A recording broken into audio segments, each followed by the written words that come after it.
au-dessus des cieux.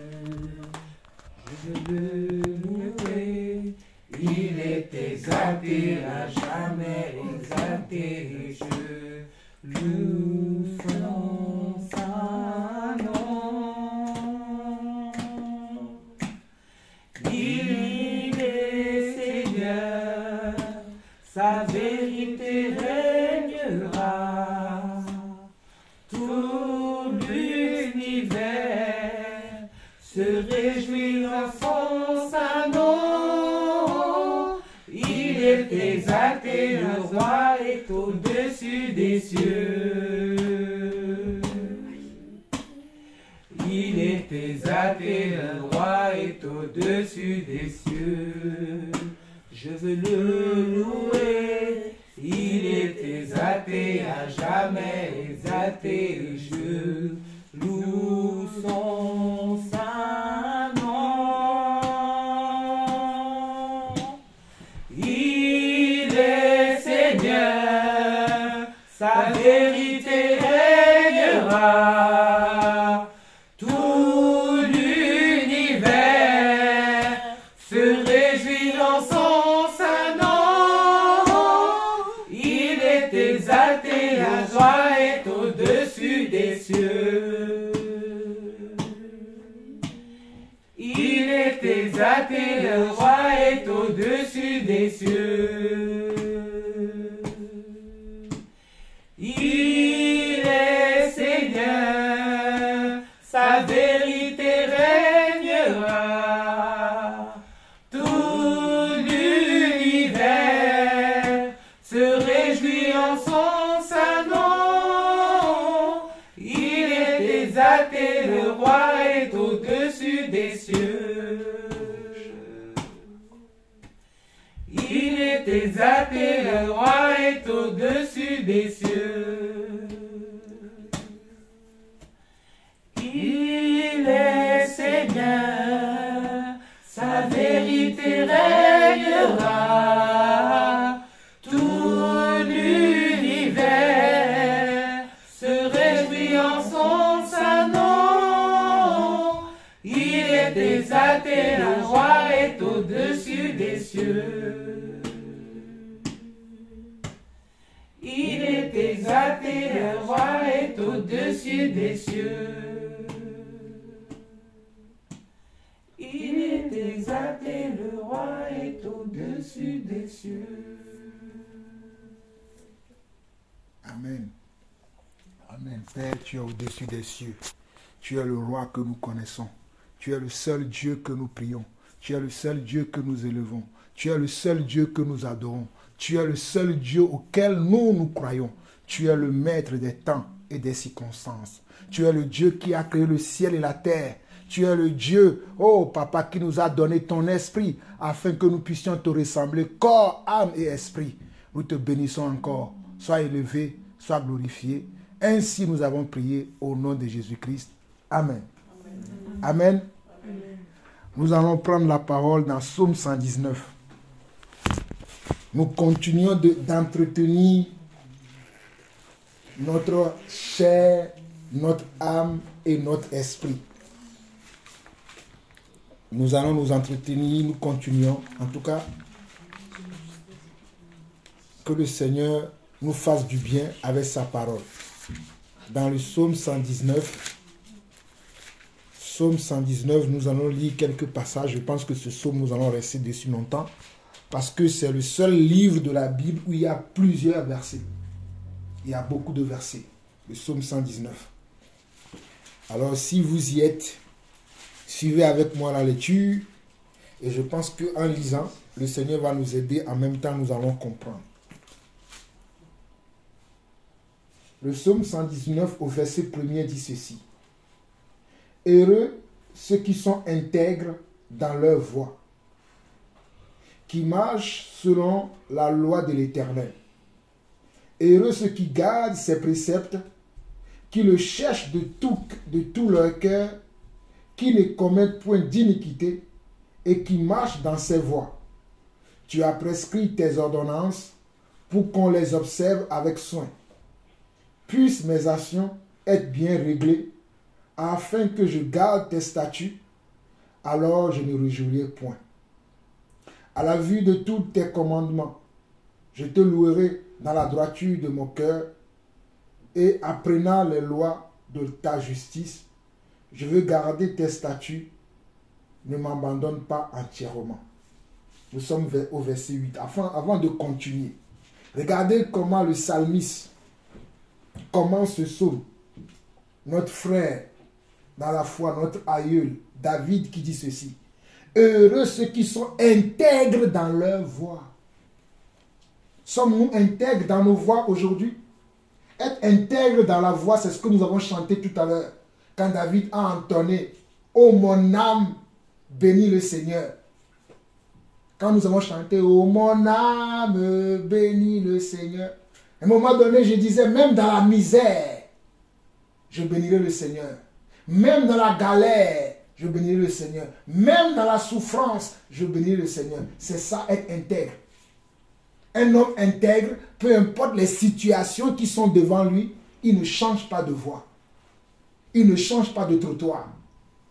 Un homme intègre, c'est peu importe les difficultés, peu importe les oppositions qu'il rencontre sur ses chemins, il ne change pas de foi. Aujourd'hui, les gens changent de foi parce qu'ils ont des problèmes. Ils ne sont... En fait, dans l'intégrité, il y a la fidélité. Celui qui est intègre dans ses voies, c'est celui qui est fidèle à son Dieu. Sommes-nous fidèles à notre Dieu aujourd'hui? Chacun aura sa réponse à cette question. Ce psaume, j'ai commencé à le reméditer. Au début de cette semaine, le Seigneur m'a réveillé vers 3 heures. Je crois le mardi dernier, il m'a réveillé vers 3 heures. Et j'ai commencé à reméditer ce psaume. Ça m'a beaucoup enseigné, ça m'a beaucoup réconforté. Ça m'a beaucoup permis même d'ignorer certaines choses que j'ai commencé à ne plus ignorer dans ma vie. Que ce soit dans le domaine professionnel et même dans ma famille. Ce psaume-là, quand j'ai commencé à le reméditer, je me suis rappelé de mes anciennes résolutions que j'avais prises dans ma vie, dans ma foi, à marcher dans ces voies. Suivez bien les paroles parce que vous allez apprendre beaucoup de choses au travers de ce psaume. Il dit, heureux ceux qui sont intègres dans leur voie, qui marchent selon la loi de l'Éternel. Heureux ceux qui gardent ses préceptes, qui le cherchent de tout leur cœur. On dit heureux ceux qui gardent ses préceptes. En d'autres mots, ça veut dire que celui qui ne garde pas les préceptes de Dieu sera malheureux. Je ne suis pas en train de vous dire la vérité. Le Seigneur m'a rappelé quand je méditais ce psaume-là cette semaine. Le mardi, vers 3 heures, je ne dormais plus. Et le Seigneur m'a dit, prends ta Bible. Et il m'a amené vers le psaume 119. Il dit, heureux ceux qui gardent ses préceptes. Donc, si nous voulons être heureux, c'est d'avoir le bonheur qu'on veut. Être heureux, c'est d'avoir la paix. Être heureux, c'est d'avoir la joie. Être heureux, c'est d'avoir comment? C'est d'avoir l'assurance, la confiance que je suis avec Dieu. Pas je suis avec les hommes. Aujourd'hui, les gens sont avec les hommes, mais ils sont éloignés de Dieu. Aujourd'hui, les gens sont avec le monde et ils sont écartés de Dieu. Mais pourtant, ils disent toujours Dieu, Dieu. Mais Dieu ne les considère pas. Parce que le psaume dit, heureux ceux qui gardent ses préceptes, qui le cherchent de tout leur cœur. Aujourd'hui, les gens ne cherchent plus Dieu de tout leur cœur. Dieu, si tu ne me bénis pas, moi, comme j'ai entendu, demain, si Dieu me permet, je vais parler de quelque chose qui se passe actuellement dans l'église. Comme un prophète qui fait des bêtises et les gens le suivent parce qu'il se dit qu'il est prophète. Les gens le suivent. On nous dit qui le cherche de tout. Est-ce que nous cherchons Dieu de tout notre cœur aujourd'hui? Chercher Dieu de tout son cœur, cela veut dire que tout ton cœur doit être attaché à sa parole. On n'a pas dit une partie du cœur. On a dit qu'ils le cherchent de tout leur cœur. Aujourd'hui, il y a des gens qui ont séparé leur cœur en plusieurs parties. Il y en a qui ont séparé le cœur en 2 parties. Il y en a qui ont séparé le cœur en 3 parties. Il y en a qui ont séparé le cœur en 4 parties. En fait, il y en a qui ont séparé le cœur en plusieurs morceaux. Et pendant que je méditais ce psaume, le Seigneur me disait, fais attention. Parce que je vois que si tu ne fais pas attention, dans ton cœur, tu vas avoir de la séparation. Et moi, je veux que ton cœur soit entier à moi. Et il m'a montré des exemples de ma vie. Et j'ai dit, oui, c'est vrai, Seigneur, tu as raison. Je vais faire attention à toutes ces choses. Je vais donner un exemple. Lorsque ton cœur rentre dans la séparation, c'est que tu sais dans ton âme et dans ta conscience que Dieu est contre ça. Que Dieu n'aime pas ceci. Que Dieu n'aime pas cela. Mais pourtant, tu les pratiques. Mais pourtant, tu sais que Dieu n'aime pas ça. Ça veut dire que ton cœur n'est plus entier à Dieu. Que de tout ton cœur, tu ne cherches plus Dieu. Un autre exemple. Parce que tu es en face d'une difficulté, d'un problème, tu sais dans ton âme et conscience que la chose là que je veux faire là, le Seigneur n'aime pas. Mais ce que tu veux faire, ça ne vient pas de toi forcément. Mais c'est parce qu'il y a d'autres personnes avec lesquelles tu es en partenariat, ou bien d'autres personnes avec lesquelles tu marches, qui vont t'obliger à faire comme eux. Ils vont dire, nous allons aller dans ce sens. Mais si toi, tu veux avoir toujours l'amitié de ces personnes, avoir toujours la compagnie de ces personnes, malgré que tu sais que ces choses-là ne sont pas bien, tu dis, oh, c'est pas bon, ok, ils vont comme ça, je vais avec eux. Ton cœur n'est pas en entier. Et la Bible dit, le psaume dit, heureux ceux qui sont intègres, ceux qui sont intègres dans leur voie, qui marchent selon la loi de l'Éternel. Il n'a pas dit qu'ils marchent selon la loi des circonstances. Aujourd'hui, il y a des lois des circonstances. Comme c'est ça qui arrive, bon, au fait, nous savons que Dieu a dit ça, mais bon, vous savez, Dieu avait dit ça, c'est il y a longtemps. Aujourd'hui, ça change. Alors que la Bible dit que Dieu est le même hier, aujourd'hui et éternellement. Dieu ne change pas. Mais aujourd'hui, on veut nous faire croire que Dieu change en fonction des temps et des circonstances. Non, Dieu ne change pas. Les épreuves que nous avons traversées peuvent changer. Mais Dieu, lui, ne change jamais. Il est le même hier, aujourd'hui et éternellement. Voilà pourquoi le psaume dit au verset 2, « Heureux ceux qui gardent ses préceptes. » Pour être intègre, il faut garder ses préceptes. Et ses préceptes, c'est sa parole, c'est ses commandements. Ce sont les instructions. Au fait, la parole de Dieu n'est que des instructions que le Seigneur nous donne. Je bénis Dieu parce que la plupart d'entre nous, d'ailleurs, nous tous qui sommes dans cette pièce, nous avons étudié. Certains d'entre nous sommes encore dans les études. Et quand on va dans les études, on nous donne quoi? On nous donne des instructions. Ces instructions-là vont nous permettre plus tard d'avoir un métier, d'avoir une profession dans ce monde. Ou bien d'avoir des compétences, des talents à vendre dans ce monde. C'est la même chose que Dieu fait avec nous, avec ses instructions, non pas pour aller travailler dans ce monde, mais pour gagner son royaume. Pour être son enfant, pour être son fils, pour être sa fille. Alléluia. Le verset 3 dit, qui ne commet point d'iniquité et qui marche dans ses voies. Donc, tous les exemples que je viens de donner là, il y a des fois des gens qui commettent des iniquités que eux-mêmes, ils ne savent qu'eux-mêmes, ils savent qu'en tant qu'enfant de Dieu là, je ne peux plus faire ça là. Ça, ce n'est plus moi. Je dois rester dans les clous, j'aime utiliser un mot maintenant, le cadre. Dieu nous a donné un cadre. Et le cadre, ce sont ses préceptes, ses ordonnances, ses commandements, en d'autres mots, sa parole. Il continue. Tu as prescrit tes ordonnances pour qu'on les observe avec soin. Regardez ce que le message dit. Tu as prescrit tes ordonnances, non pas pour que je puisse le savoir dans la bouche comme les gens. Il y a quelqu'un, je peux même commencer Psaume 119, il peut les réciter du premier verset jusqu'au dernier verset aujourd'hui. Mais dans la pratique, il en est loin. C'est là où sont les religieux aujourd'hui, c'est là où sont les chrétiens aujourd'hui. Quand j'étais en train de méditer le Seigneur me dit, c'est là où beaucoup de gens sont aujourd'hui. Ils n'ont plus leur regard fixé sur ma parole pour le pratiquer avec soin. Parce que le verset est clair. Il dit, oh, que le Seigneur m'aide à transmettre ce que j'ai médité cette semaine. Il me dit, qui ne commet point d'iniquité et qui marche dans ses voies, tu as prescrit tes ordonnances pour qu'on les observe avec soin. Regardez bien le mot, pour qu'on les observe avec soin. Observer quelque chose avec soin, c'est que tu prends garde à ce que tu fais. C'est ça, observer quelque chose avec soin. Il y a des gens qui observent, mais qui n'observent pas. Par exemple, si je prends ce verre, je dis, ah, David, observe-moi ce verre avec soin. C'est que tu dois faire attention de telle sorte que le verre, le contenant, ce qui est dedans, ne se salisse pas, que le verre ne se renverse pas, que le verre soit toujours comme je te l'ai donné. C'est ça ce que Dieu nous dit aussi, selon sa parole qu'il nous a donnée. Selon son esprit qu'il a mis en nous, cet esprit doit être gardé propre, doit être gardé sain, doit être gardé bon. On ne doit pas avoir de mélange, comme je vois les gens aujourd'hui. Tu crois en Dieu? Oui. Ah ben je crois aussi à Bouddha. Tu crois en Dieu? Oui. Mais je crois aussi à l'islam. Toutes ces religions parlent de Dieu. Non, il y a un seul Dieu. Et un seul médiateur entre Dieu et les hommes, dit 1 Timothée chapitre 2. Jésus-Christ. Donc je ne peux pas me mélanger avec n'importe. Je ne vais pas leur dire ne faites pas ce que vous avez à faire.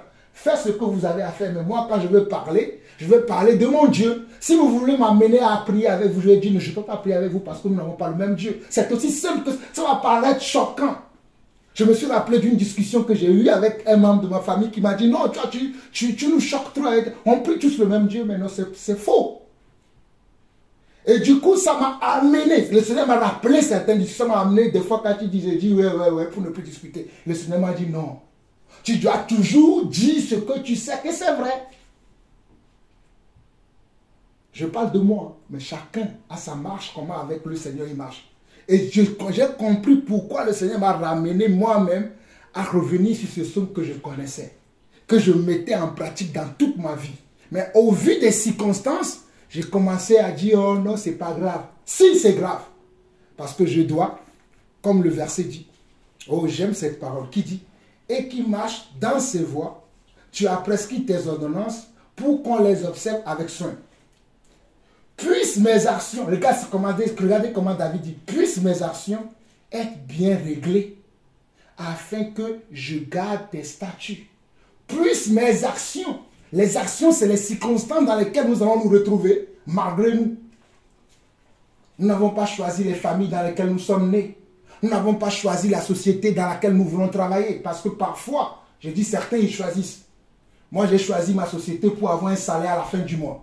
Je ne les ai pas choisis. Bon, c'est vrai que quand on va à l'entretien, on va dire, je vous ai choisi parce que j'ai lu ceci. Ça, c'est le monde qui nous a appris comme ça à parler. Mais en réalité, moi, je veux un salaire à la fin du mois pour pouvoir nourrir mes enfants.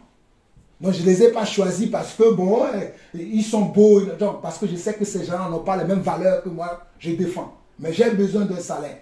Donc, j'ai choisi cette société. Par contre, dans cette société, mon attitude, mon caractère, mon comportement doit être différent de tout le monde parce que je suis un enfant de Dieu. Et comme le verset dit, David dit, puissent mes actions être bien réglées afin que je garde tes statuts. Alors, je ne rejurerai point. J'aimerais arriver à ce stade-là que dans toute situation, alors je ne rougirai point. Vous savez ce que ça veut dire? Alors je ne me reprocherai rien.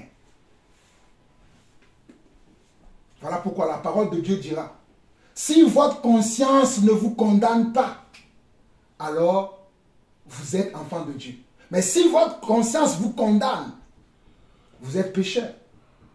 Est-ce que notre conscience ne nous condamne pas dans certaines situations? Devant certaines situations, devant certains problèmes. Faisons de telle sorte que notre conscience ne nous reproche rien. Ce matin, on discutait avec maman dans la chambre. Quand on s'était réveillé, on parlait d'une situation qu'elle vit à l'école concernant un de ses élèves. Et maman a l'habitude de dire à ses collègues qu'elle a un compte à rendre par rapport à cet élève-là. C'est la vérité. Et pendant qu'elle me disait ça, je me suis rappelé de ça. C'est ça le truc au fait. On doit faire de telle sorte que lorsque nous serons devant le Seigneur, que nous devons rendre compte, comme l'apôtre Paul a dit, dans 2 Timothée chapitre 4 ou 1 Timothée chapitre 4, c'est plutôt 2 Timothée chapitre 4 où il dit, j'ai combattu le bon combat. J'ai combattu le bon combat. Le bon combat, c'est d'avoir la bonne attitude au bon moment avec toutes les situations que tu vas rencontrer. Mais des fois, on n'a pas le bon comportement, la bonne attitude au bon moment. On oublie qui nous sommes. On oublie notre identité. Alors que notre identité, c'est ça qui... C'est pour ça que David dit, puissent mes actions. Il n'a pas dit puissent mes prières. La prière, tout le monde le fait. Mais ce qui est plus important, c'est l'action. Tout le monde peut faire de belles prières, mais tout le monde ne peut pas faire de bonnes actions. Je vous assure, quelqu'un peut dire, oh, cet homme, c'est quelqu'un, il prie. Oh, quand lui, il prie, quand même, il sent. Mais il faut le voir agir. Tout le monde ne peut pas avoir les bonnes actions. Il n'y a que celui qui, c'est la suite du verset qui nous dit, puissent mes actions être bien réglées afin que je garde tes statuts. Donc, il n'y a que celui qui garde les statuts de Dieu qui a les bonnes actions. Et c'est là que nous devons être nous tous. Il continue. Il dit, alors je ne rougirai point à la vue de tous tes commandements. Alors je ne rougirai point à la vue de tous tes commandements. Si ma conscience me condamne vis-à-vis d'un commandement de Dieu, ben je suis fautif. Puisque la Bible dit que toutes les lois de l'Éternel sont écrites dans nos cœurs. Même ceux qui n'ont pas confessé Jésus aujourd'hui, ils ont la loi de l'Éternel dans leur cœur. Sinon, pourquoi les hommes, quand ils veulent faire le mal, ils se cachent? Ils ne veulent pas que les gens les voient, ils le font en cachette. Parce que, autrement dit, la loi de l'Éternel est écrite dans tout et chacun d'entre nous. Le voisin qui va venir me voler aujourd'hui, il ne va pas venir quand je suis à la maison. Il va attendre que je sorte. Il va attendre que la maison soit vide pour venir. Parce qu'il sait que s'il vient au moment où nous sommes là, sa conscience le condamne. Il dit, ah non, ce que tu fais, c'est pas bon. Voilà pourquoi il vient à notre insu. C'est un exemple parmi tant d'autres. Je peux en citer plusieurs. Mais, comme David dit ici, il dit, alors je ne rejurerai point à la vue de tous tes commandements. Je te louerai dans la droiture de mon cœur. Donc la louange qui sied à Dieu, ce n'est pas la louange que nous pouvons chanter. Les gens vont dire, oh cette famille, ils ont de belles cantiques. Comme cette semaine, il y a quelqu'un qui m'a envoyé un message. Oh, vous chantez de belles cantiques. Est-ce que tu peux m'envoyer tous ces chants? Même si vous les avez, tu peux m'envoyer tous ces chants.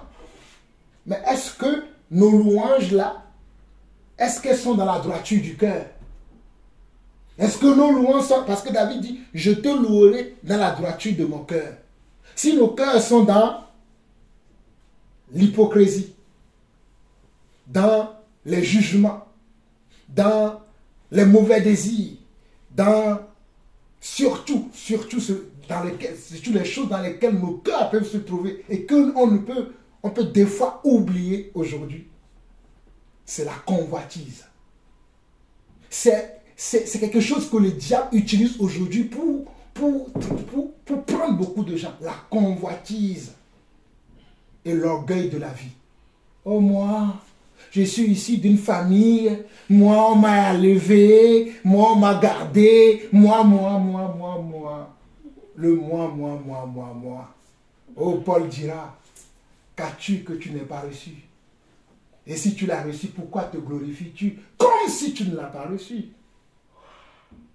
Que Dieu puisse nous aider. Mais Dieu nous aide au travers de sa parole déjà. À ce que nous puissions tuer cet orgueil que nous avons pour dire, moi dans ma famille, moi mon père, moi ma mère, moi dans notre génération, moi ceci. Oh, que le Seigneur ait pitié de nous. Afin que le moi là qui nous amène à mourir. Il y a quelqu'un qui dit, je veux un mariage. Dieu lui donne un homme. Oh! Non, moi je pensais que l'homme, quand il va venir, il aura déjà une bonne situation. Mais Dieu t'amène un homme qui n'a pas une situation, c'est toi qui va t'occuper de lui. Ah non, Seigneur, c'est pas ce que je t'ai demandé. Si, le Seigneur t'a répondu. Mais comme ton cœur est un cœur qui est dans la convoitise, qui veut que les choses qui tapent l'œil, Dieu qui veut te briser, qui veut te montrer la vie que tu dois avoir. Oh non, je ne veux pas, tu vas rester célibataire. Ou tu vas courir derrière le mari des uns et des autres. Parce que ce que Dieu a pour toi, tu ne le veux pas. Et tu dis, Seigneur, tu pries. Et Dieu dit, mais pourtant j'étais déjà exaucé mon fils. Pourtant j'étais exaucé ma fille. Oh Seigneur, je n'ai pas vu. C'est parce que tu ne vois pas là où tu dois voir. Tu as fermé tes yeux. Alléluia. Que le Seigneur nous aide à ouvrir les yeux. Ah, je veux un travail. Ben, Dieu te donne un travail. Oh non, Seigneur, moi j'ai toujours voulu travailler à la banque. J'ai toujours voulu travailler dans une grande société. Tu m'envoies travailler à la mairie. Les gens vont venir crier sur moi. Mais tu dois commencer toujours quelque part. Peut-être tu vas arriver un jour à la banque. Peut-être tu n'arriveras même jamais à la banque. Peut-être c'est dans cette mairie-là que le banquier qui va t'embaucher va venir. Mais toi, tu as tes yeux ailleurs. Oh, que le Seigneur aide chacun d'entre nous. Il dit au verset 7, je te louerai dans la droiture de mon cœur en apprenant les lois de la justice, les lois de ta justice. je veux garder tes statuts, ne m'abandonne pas entièrement. David veut garder les statuts de Dieu. Quand nous entendons les lois, les préceptes, les commandements et les statuts, ne pensons pas que ce sont des choses spécifiques. Sachez tous que tous ces mots-là ont quelque chose, ont un dénominateur commun, c'est la parole. C'est la parole qui constitue les statuts, les préceptes, les ordonnances, les lois et les commandements de Dieu. Il n'y a pas autre chose. Et si vous oubliez, souvenez-vous que je vous ai toujours dit que la parole de Dieu, ce sont des instructions. Et d'ailleurs, dans la suite, nous allons voir que David dit que ta parole constitue aussi une lampe sous mon pied. Nous allons lire la suite du passage et nous allons... Tu as dit à ton voisin, est-ce que la parole te fait du bien? Dis, est-ce que la parole te fait du bien? À moi, ça me fait du bien le fait de partager cela avec vous. Ça me fait du bien de me rappeler encore ça. Oh, le Seigneur est bon. Regardez à partir du verset 9, vous qui êtes jeunes. Vous qui êtes jeunes, qui commencez déjà à rentrer dans la maturité. Certains d'entre vous, vous avez même des boutons d'adolescents, tout ça là. La jeunesse, ça commence à venir. Donc, on nous dit ici, regardez bien. Comment le jeune homme rendra-t-il pur son sentier? Regardez. Comment le jeune homme rendra-t-il pur son sentier? En se dirigeant d'après quoi? D'après les conseils de ses amis? D'après son club de foot? Ah non, mais ne rigolons pas. Hein. Là, je suis sérieux. Regardez ce qui est écrit dans la parole. Parce que des fois, quand je vous dis ça, et si je vous dis, je m'en fous de vos sports là, ça vous énerve. Mais c'est la vérité. Même si des fois, je regarde des matchs de foot avec vous, des matchs de hand, tout ça là. Mais moi, j'ai toujours à tête ce que Dieu nous a dit. Hein. La parole.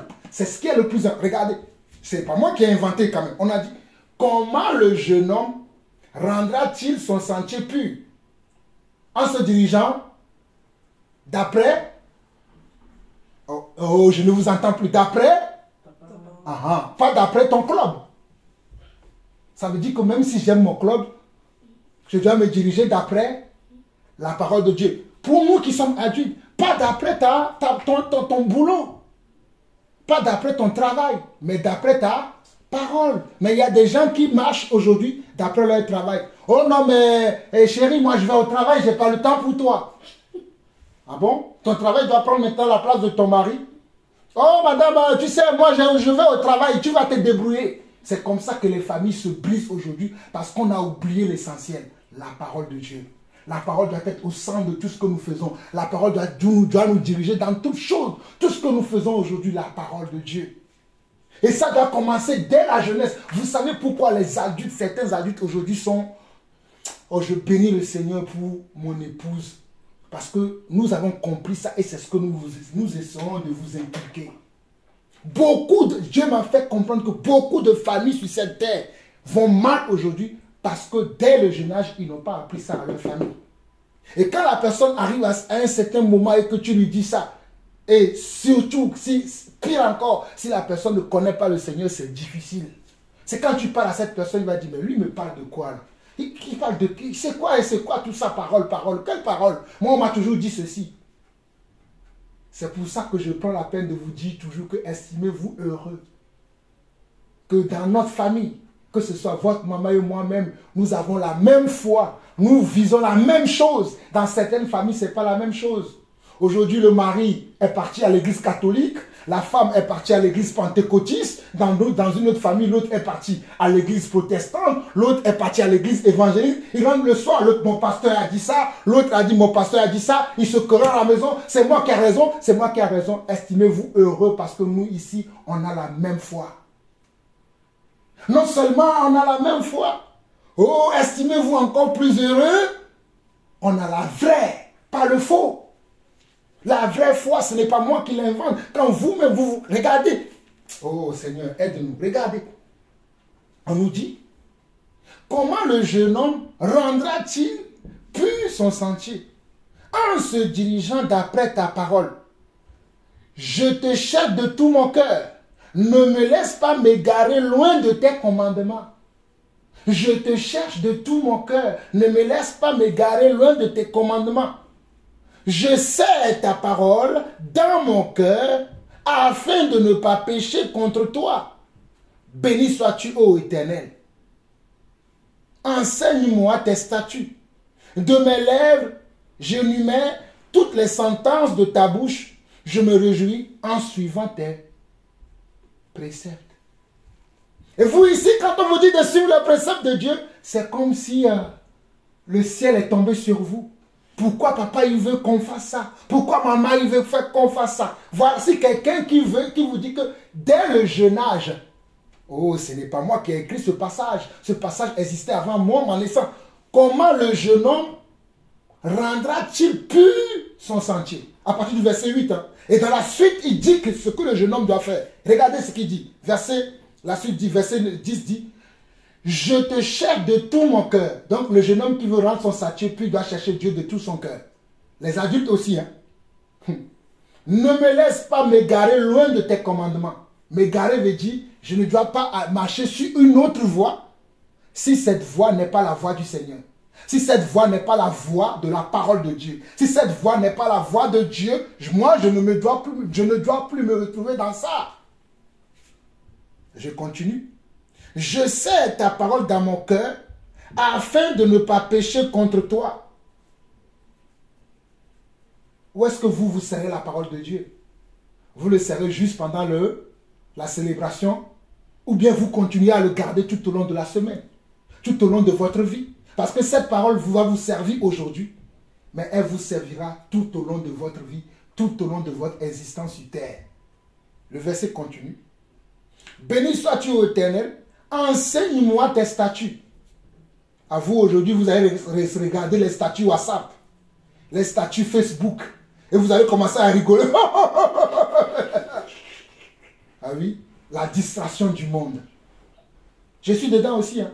Alors, ne croyez pas que je vous dis, je suis dedans. Parce que Dieu m'a dit, même toi aussi, arrête de regarder les statuts stupides qui ne vont rien t'apporter. On continue.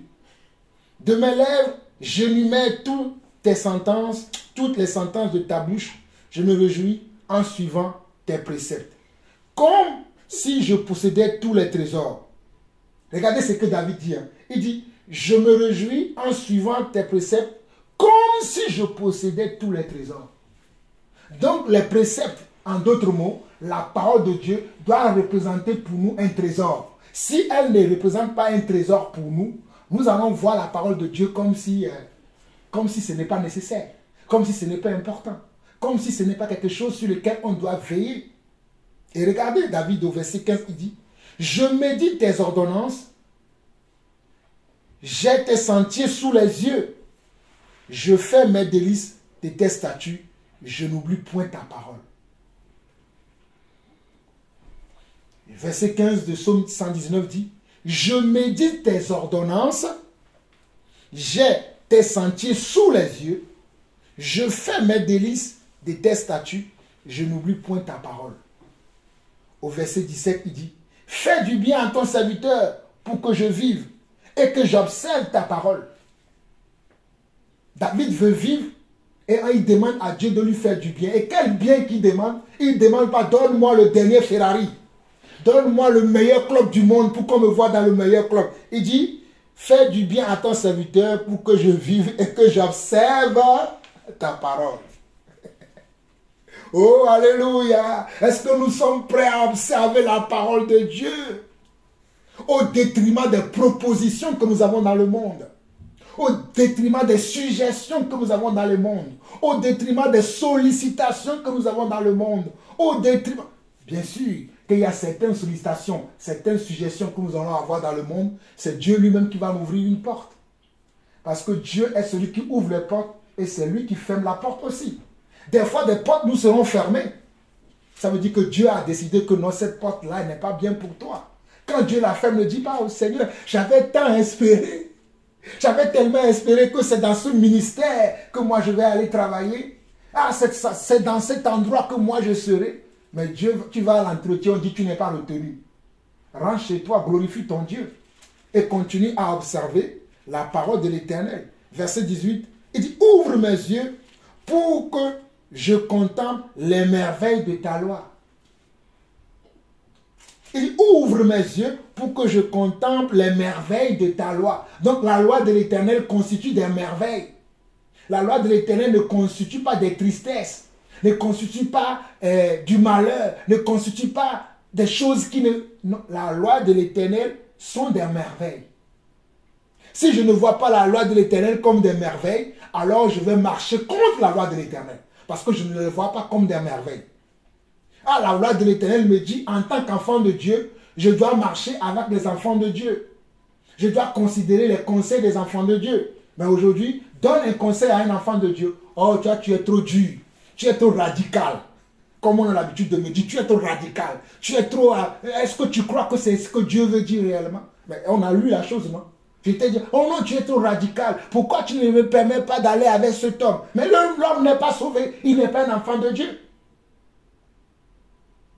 Ah, tes parents ne veulent pas que tu épouses telle personne. Oh, vous savez, ce n'est pas mon père qui doit choisir pour moi. Mais on a lu dans la parole que c'est le mariage doit être une bénédiction de famille. Ce n'est pas toi qui dois décider, je marche avec qui je veux. Pourquoi beaucoup de gens sont tristes aujourd'hui? Parce qu'ils n'ont pas écouté leur famille.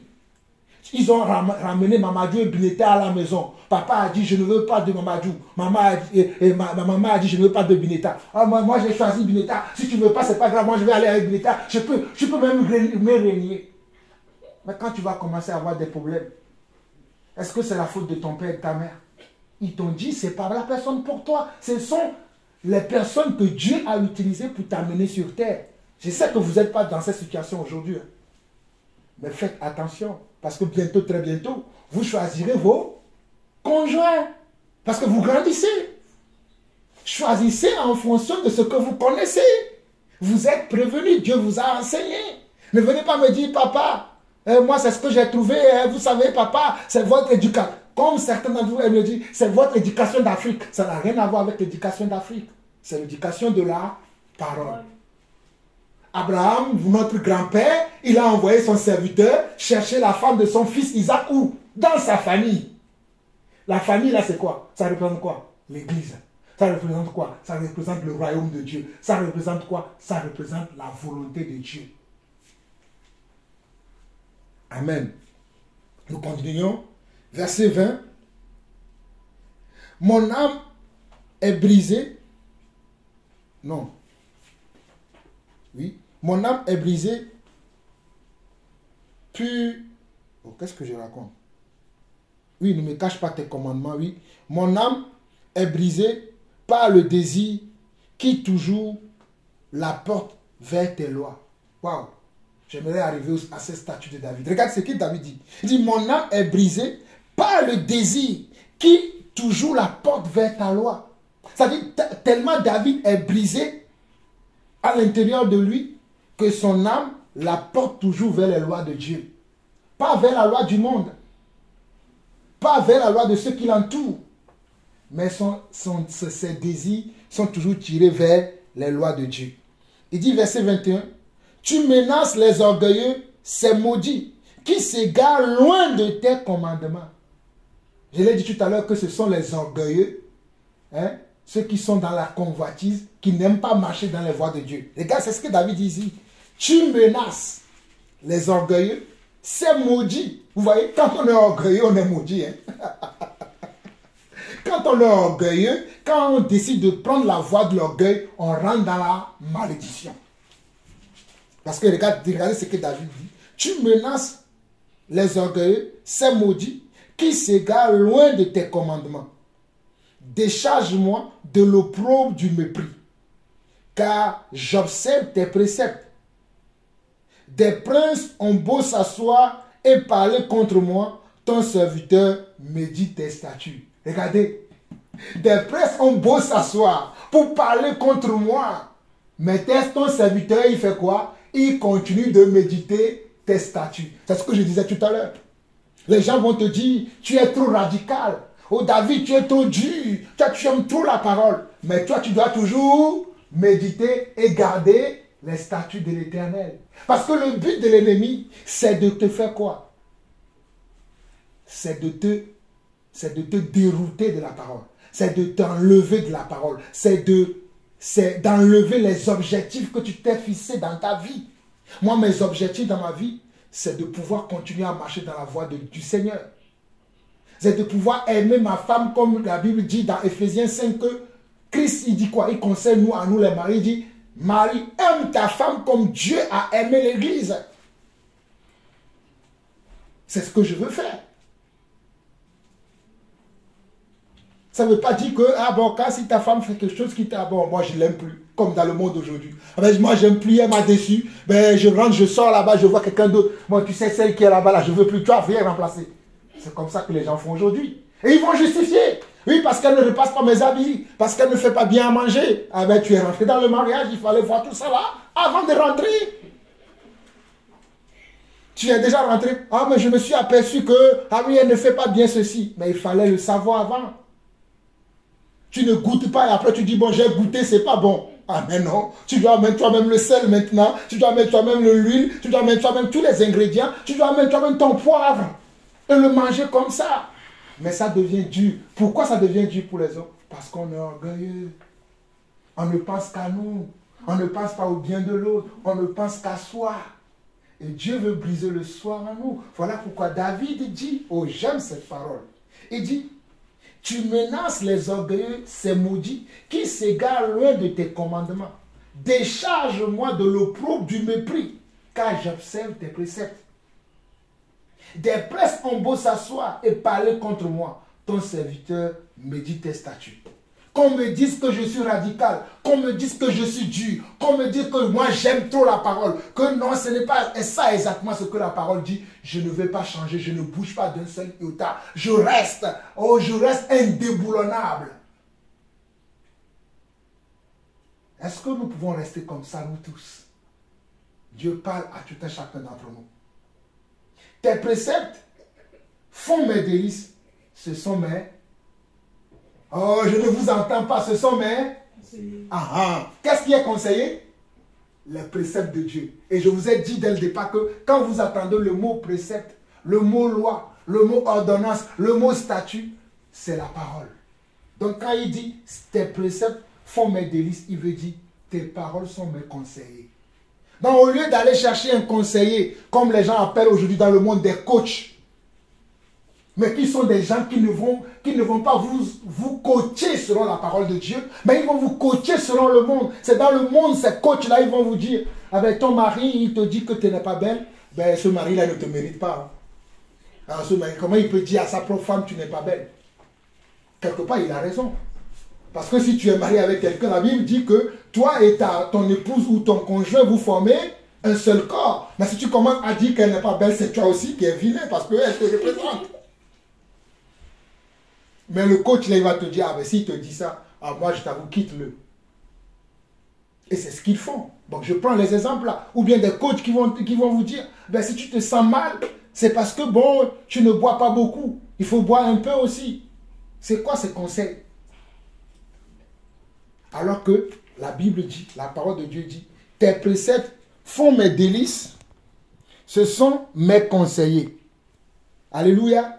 Les préceptes de Dieu, ce sont mes conseillers. Donc, faisons de la parole de Dieu nos conseillers. C'est-à-dire, si je suis dans une situation, je traverse un problème, je traverse quelque chose, je dois aller chercher dans la parole. S'il n'y a pas une parole qui répond à ma situation, ou bien qui correspond à ma situation, il n'y a pas quelque chose dans la parole qui s'est passé comme la situation que je vis. S'il n'y en a pas, je prie, le Seigneur va me diriger. Amen. Je continue verset 25, on va bientôt finir. Hein. On ne va pas tout, parce que ce psaume, parce qu'il est long. Mais on va lire encore quelques passages et on va s'arrêter. Mon âme est attachée à la poussière. Rends-moi la vie selon ta parole. La poussière, c'est le monde. David dit que mon âme est attachée comment à la poussière. Mais rends-moi la vie selon tes paroles. Il continue. Je raconte mes voies et tu m'exauces. Enseigne-moi tes statuts. Fais-moi comprendre la voie de tes ordonnances. Et je méditerai sur tes merveilles. Mon âme pleure de chagrin. Relève-moi selon ta parole. Éloigne de moi la voie du mensonge et accorde-moi la grâce de suivre ta loi. Je n'ai pas besoin d'expliquer. C'est clair ce que David dit. Regardez bien à partir du verset 27, elle dit, fais-moi comprendre la voie de tes ordonnances. Fais-moi comprendre ta voix. En d'autres mots, fais-moi comprendre tes paroles. Et je médite sur tes merveilles. C'est-à-dire, je médite sur ta parole. Mon âme pleure de chagrin. Relève-moi selon ta parole. Mon âme est dans le chagrin quand je médite ta parole. Et je vois les sentiments que j'ai. Je vois les émotions que j'ai. Où je suis dans le chagrin. Mais, relève-moi selon ta parole. Éloigne de moi la voix du mensonge. Ne m'associe pas à la mensonge. Que je sois distingué des mensonges. Je ne veux pas participer à la mensonge. Voilà pourquoi il dit, éloigne de moi la voix du mensonge. Et aujourd'hui, il y a beaucoup de voix du mensonge dans le monde. Comme je vous ai montré tout à l'heure en vous faisant le dessin du cœur, que les gens ont plusieurs cœurs. Des cœurs divisés en 4, en plusieurs parties, en 2 parties, en plusieurs. Mais David lui dit, éloigne de moi la voix du mensonge et accorde-moi la grâce de suivre ta loi. Je choisis la voie de la vérité. Il dit, je choisis la voie de la vérité. Je place tes lois sous mes yeux. Je m'attache à tes préceptes. Éternel, ne me rends point confus. Je cours dans la voie de tes commandements, car tu élargis mon cœur. On va s'arrêter au verset 40. Car tu élargis mon cœur. Regardez bien, il dit, je cours dans la voie de tes commandements, car tu élargis mon cœur. Verset 33. Enseigne-moi, Éternel, la voie de tes statuts, pour que je la retienne jusqu'à la fin. Voilà pourquoi je vous ai dit que ce qu'on voit aujourd'hui là, ça peut vous servir aujourd'hui, mais ça va vous servir tout votre passage sur cette terre. Ça ne va pas vous servir rien que pour ce moment-là, mais toute votre vie, la parole de Dieu doit vous servir. C'est ce que David dit ici. Il dit, pour que je la retienne jusqu'à la fin. Donne-moi l'intelligence pour que je garde la loi.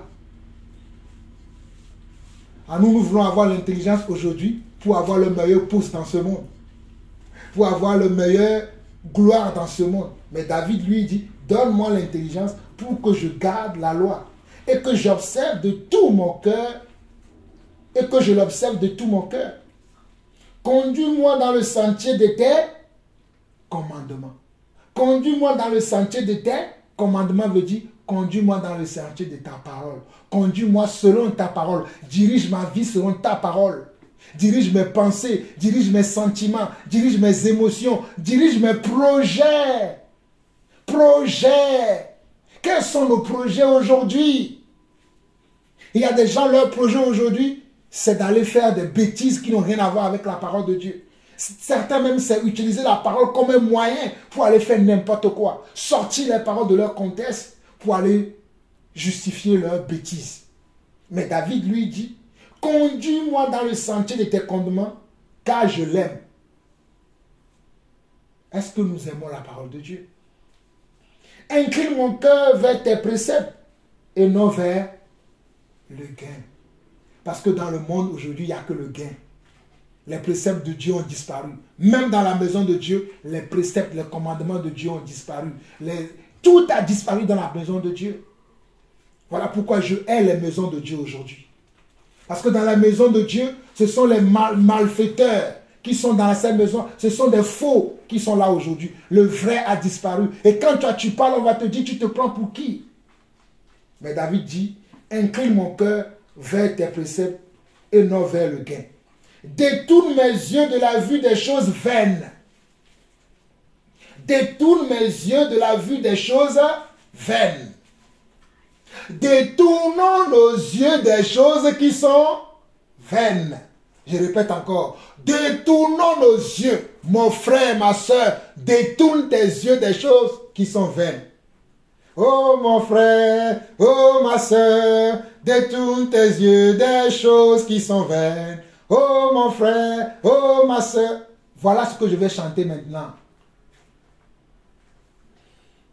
Fais-moi vivre dans ta voie. Accomplis envers ton serviteur ta promesse, qui est pour ceux qui te craignent. Éloigne de moi l'opprobre que je redoute. Éloigne de moi l'opprobre que je redoute, car tes jugements sont pleins de bonté. Voici, je désire pratiquer tes ordonnances. Fais-moi vivre dans la justice. Nous allons nous arrêter là aujourd'hui. Nous continuerons la prochaine fois. Oh, alléluia. Je vais lire les 7 derniers versets qui ont de sens pour clôturer ce partage, cette exhortation. David dit, enseigne-moi, au verset 33 du psaume 119, il dit, enseigne-moi, Éternel, la voie de tes statuts, pour que je la retienne jusqu'à la fin. Donne-moi l'intelligence pour que je garde ta loi et que je l'observe de tout mon cœur. Conduis-moi dans le sentier de tes commandements, car je l'aime. Incline mon cœur vers tes préceptes et non vers le gain. Détourne mes yeux de la vue des choses vaines. Fais-moi vivre dans ta voie. Accomplis envers ton serviteur ta promesse qui est pour ceux qui te craignent. Éloigne de moi l'opprobre que je redoute, car tes jugements sont pleins de bonté. Voici, je désire pratiquer les ordonnances ou tes ordonnances. Fais-moi vivre dans ta justice. Amen. Amen. Amen. Amen. Amen. Est-ce que nous sommes prêts pour faire tout ce que nous venons de lire? Est-ce que nous sommes prêts? Ah, si nous ne sommes pas prêts, préparons-nous. Préparons-nous, car le monde dans lequel nous vivons ne va pas nous faciliter la tâche. Les familles desquelles nous sommes sortis ne nous faciliteront plus la tâche non plus. Et les projets peut-être que nous avons dans notre cœur ne nous faciliteront plus la charge non plus, la tâche non plus. Mais nous avons vu la parole. De quel côté notre cœur doit pencher? Vers la parole. Alors nous allons prier. Nous allons demander au Seigneur d'incliner notre cœur vers sa parole, afin que sa parole nous dirige. Éternel notre Dieu, nous voici à la fin de ce partage, de ce que tu as préparé pour nous aujourd'hui dans le psaume 119 du verset 1 au verset 40, que nous venons de méditer, d'examiner verset par verset. Père, moi j'ai parlé selon ce que je connais, ce que je sais. Mais toi qui es le Dieu qui enseigne en tout temps et en toutes circonstances, qui se sert de toute situation pour nous enseigner, pour nous recadrer, pour nous corriger, pour nous mettre dans le droit chemin. Je prie pour tout un chacun d'entre nous ici réunis dans cette pièce. Et pour nos frères également qui sont dans le monde entier. Que chacun d'entre nous, Seigneur Dieu, puisse s'examiner encore. Et revenir, Seigneur Dieu, vers tes lois, vers tes statuts, vers tes ordonnances, vers tes commandements. Seigneur, incline nos cœurs, que nos cœurs puissent s'attacher à ta parole. Que nos cœurs ne soient pas attachés au gain, Papa. Que nos cœurs ne soient pas attachés, Seigneur Dieu, dans les choses qui sont dans le monde, comme nous l'avons médité également dans 1 Jean 2. Tu as dit, bien-aimé, n'aimez pas le monde, ni les choses qui sont dans le monde. Car la convoitise des yeux, l'orgueil de la vie, sont les choses, Seigneur Dieu, qui nous mènent à la ruine. Mais celui qui s'attache à ta parole, celui qui s'attache à tes ordonnances, celui qui s'attache à tes préceptes, qui cherche à marcher dans tes voies, est celui qui sauve sa vie et qui la gardera jusqu'à l'éternité, Papa. Éternel notre Dieu, nous ne pouvons pas nous garder nous-mêmes, Papa. Voilà pourquoi dans le nom de Jésus-Christ, notre Seigneur et Sauveur, je prie, Papa, que tu gardes chacun d'entre nous dans le droit chemin, le chemin de l'éternité, le chemin de la parole, comme nous l'avons médité encore dans ce psaume. Aide-nous, Seigneur Dieu, à garder ta parole. Aide-nous, Seigneur Dieu, dans toutes circonstances, devant toute épreuve dans laquelle nous nous retrouverons, tôt ou tard, que nous puissions se souvenir de ce que nous avons entendu encore aujourd'hui. Du rappel que tu nous as fait, Papa. Tu nous as rappelé à chacun d'entre nous ta parole aujourd'hui. Petits et grands, Seigneur Dieu, qu'on soit petit dans la foi, qu'on soit moyen dans la foi, qu'on soit âgé dans la foi. Tu nous as rappelé ta parole. Oh, Papa, comme David a dit dans ce psaume, je sais ta parole dans mon cœur afin de ne pas pécher contre toi. Éternel, permets que moi aussi, Jean-Paul Lawson, oh, Papa, ainsi que tous ceux qui sont dans cette pièce, mes frères et sœurs à travers le monde, que nous puissions serrer également ta parole dans nos cœurs afin de ne pas pécher contre toi. Papa, ma prière aujourd'hui, ce n'est pas juste de dire que je connais cette parole, que je l'ai prêchée comme il faut, mais c'est plutôt que je la vis comme il faut, Papa. C'est C'est telle ma pensée aujourd'hui. Tel est mon cœur aujourd'hui. Voici pourquoi, Seigneur Dieu, ce mardi, Seigneur Dieu, tu m'as montré plein de choses dans lesquelles tu m'as dit, oh papa, mon fils, ressaisis-toi. Continue, mais ressaisis-toi. Continue, mais surveille tes traces, surveille tes pas. Sache où tu vas. Ne rentre pas dans n'importe quelle alliance. Ne marche pas avec n'importe qui. Ne fais pas de commentaires sur n'importe quoi. Mais reste attaché à ce que tu connais, ce que tu sais. Papa, je prie que mes enfants ici, mon épouse et moi-même, mes frères et sœurs à travers le monde, que chacun d'entre nous, nous puissions rester attachés à toi et à toi seul, papa. Honneur et gloire à toi, Seigneur. Au nom de Jésus-Christ, ainsi nous avons prié. Amen. Amen.